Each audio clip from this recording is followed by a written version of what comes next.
Bukan lagi ibu kota, tapi masih menjadi primadona. Inilah dia, Jakarta.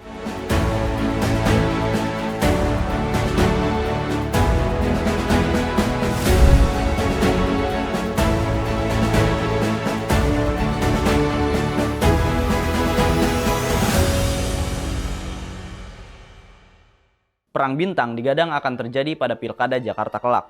Sejumlah nama besar telah mencuat ke ruang publik dan berpeluang mengisi bursa pemilihan gubernur mendatang. Ada beberapa faktor yang menjadi alasan mengapa kursi Jakarta 1 masih jadi rebutan.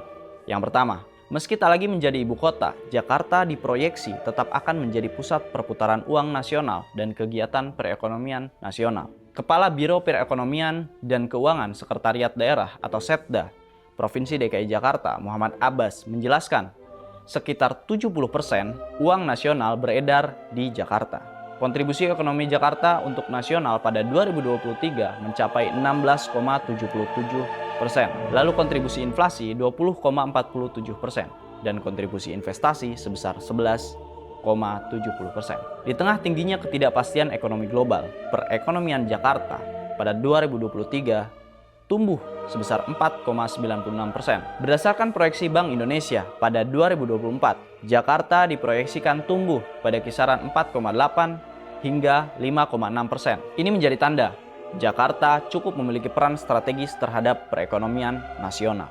Rasanya pepatah menguasai Jakarta berarti mengendalikan jantung ekonomi nasional.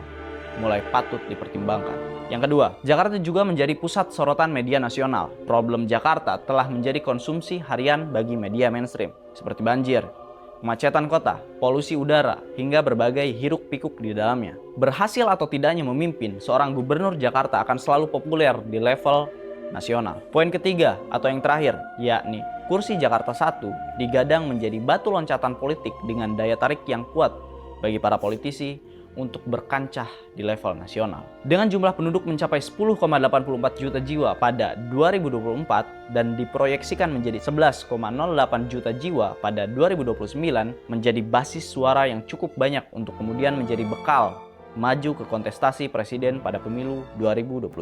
Tentu kita juga perlu menilik sejarah bagaimana dua gubernur Jakarta berhasil maju ke kontestasi pemilihan presiden. Ya meskipun salah satunya belum berhasil memenangkannya, namun rasanya ini cukup untuk menjadi motivasi gubernur Jakarta maju ke pemilihan presiden yang akan datang. Pada akhirnya, meskipun sudah tak lagi menjadi ibu kota, pergolakan politik di Jakarta akan tetap menjadi sorotan dan daya tarik politik dalam skala nasional. Kita berharap agar kemudian Pilkada Jakarta kelak dapat melahirkan pemimpin yang bermanfaat bagi Jakarta dan juga Indonesia. Salam kemenangan.